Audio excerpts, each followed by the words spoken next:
Hello friends, welcome my channel. আশা করছি সবাই ভালো আছো। আমার সব সাবস্ক্রাইবার বন্ধুদের অনেক অনেক ধন্যবাদ। চিংড়ি মাছ কেটে নিচ্ছি। আজকে আলু পটল চিংড়ি মাছ দিয়ে তরকারি করব, জিরে আদা বাটা দিয়ে। তো চিংড়ি মাছ অনেকগুলোই আছে, আমি কেটে নিচ্ছি, সব আস্তে আস্তে করে কেটে নিচ্ছি।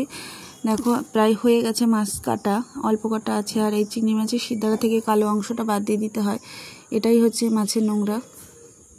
আর এই মাছ না ছেলে খায় না, খাবেই না, মানে ওর গন্ধটাই ওর বমি লাগে, ঘেন্না পায়। দেখো মাছ কাটা হয়ে গেছে, মাথাটা রেখে দিয়েছি, মাথা বাটা করব।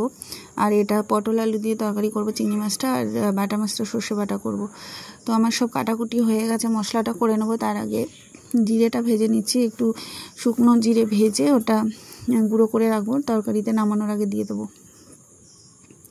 তো মাছ ভেজে আমি পটলটা ভেজে নিচ্ছি, তারপরে চিংড়ি মাছটা ভাজবো। নুন হলুদ দিয়ে পটলটা লাল লাল করে ভেজে নিচ্ছি। আর মাছটা ভাজা হয়ে গেছে পুরো, দেখো এই যে পটলও ভাজা হয়ে গেছে। এবার চিংড়ি মাছটা ভেজে নিচ্ছি, চিংড়ি মাছও ভাজা হয়ে গেছে। আমার ভাতও এদিকে নামিয়ে দিয়েছি। তারপরে দেখো কড়াইতে তেল দিয়ে দিয়েছি, একটা কাঁচা লঙ্কা জিরে ফোড়ন দিলাম। আলু পটল চিংড়ি মাছের তরকারিটা বসাবো। এবার আলুটা দিয়ে দিলাম, আলুটা লাল লাল করে ভেজে নেব।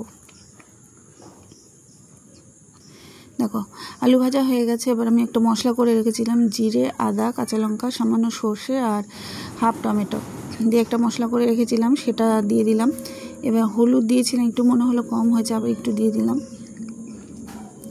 সব হয়ে গেছে, নুনও দিয়ে দিয়েছি। এবার পটলটা ভেজে রেখেছিলাম সেটাও দিয়ে দিলাম, দিয়ে মশলার সঙ্গে ভালো করে মিশিয়ে নেব। দেখো মশলা কষানো হয়ে গেছে পুরোপুরি। এবার চিংড়ি মাছ দিয়ে দেবো, কয়েকটা চিংড়ি মাছ তুলে রেখেছি, চিংড়ি মাছটাও দিয়ে দিলাম, দিয়ে আবারও নাড়াচাড়া করে নেব, ভালো করে মিশিয়ে নিচ্ছি। হয়ে গেছে দেখো। আর খেতে সত্যি খুব ভালো হয়েছিল, বেশ ঝাল ঝাল হয়েছিল তরকারিটা। নামানোর আগে যে জিরেটা আমি ভেজে গুঁড়ো করে রেখেছিলাম সেই মশলাটা একটু দিয়ে দেবো, একটু জল দিয়ে ভালো করে কষিয়ে নিচ্ছি। এবার জল দিয়ে দেবো, আর এটা বেশি জল দেবো না, একটু মাখা মাখা হবে, ঝোল হবে না। দেখো জল দিয়ে দিলাম, আর একটু জল দেব, ব্যাস। এটা হতে থাকুক, ওইদিকে ততক্ষণ আমি ওই মশলাটা করে নিই ওই মাছের জন্য। দেখি আলুটা সেদ্ধ, আলুটাও পুরোপুরি সেদ্ধ হয়ে গেছে আমার। একটা আলু একটু ভেঙে দেব। হয়ে গেছে প্রায় তরকারিটা।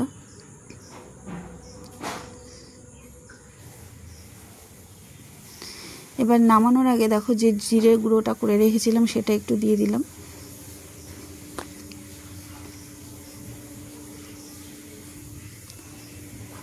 ব্যাস দেখো তরকারিটা হয়ে গেছে।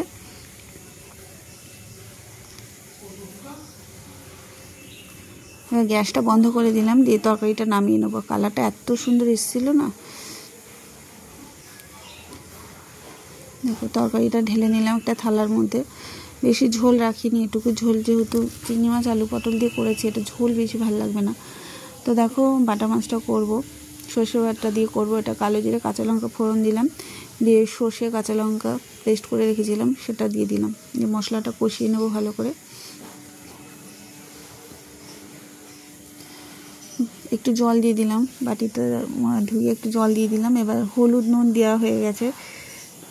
মশলাটা দেখো কষিয়ে নিচ্ছি, ভালো করে কষিয়ে নেওয়ার পরে জলটা দেব। এটাও মাখা মাখা হবে, জল যাবে না বেশি, এটাতেও জল হবে না।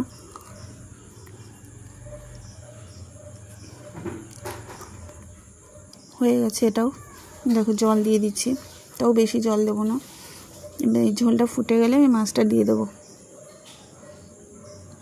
দেখো ঝোল ফুটে গেছে, আমি মাছগুলো দিয়ে দিচ্ছি এক এক করে।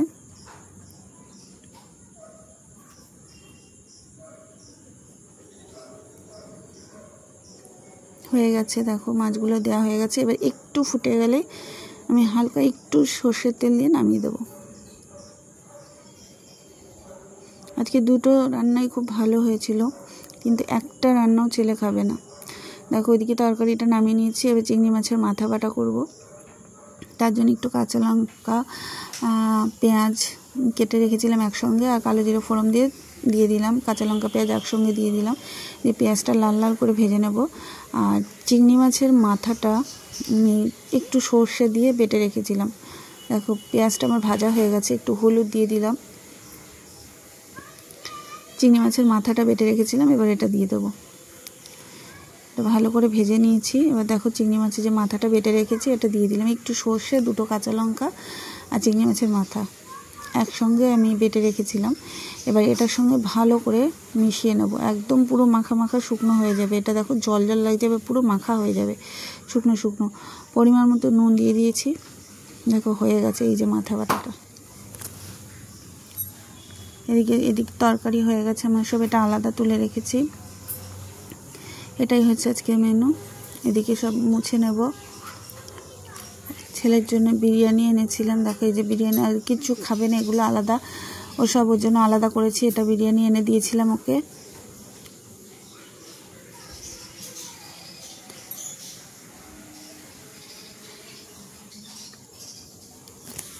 দিয়ে দিচ্ছি আলাদা করে।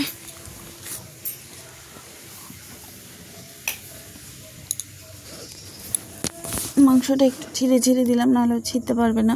2টো দিয়েছিল, 1টা দিলাম। বাসনটা মেজে নেবো, কড়াইটা ভালো করে মেজে নিচ্ছি।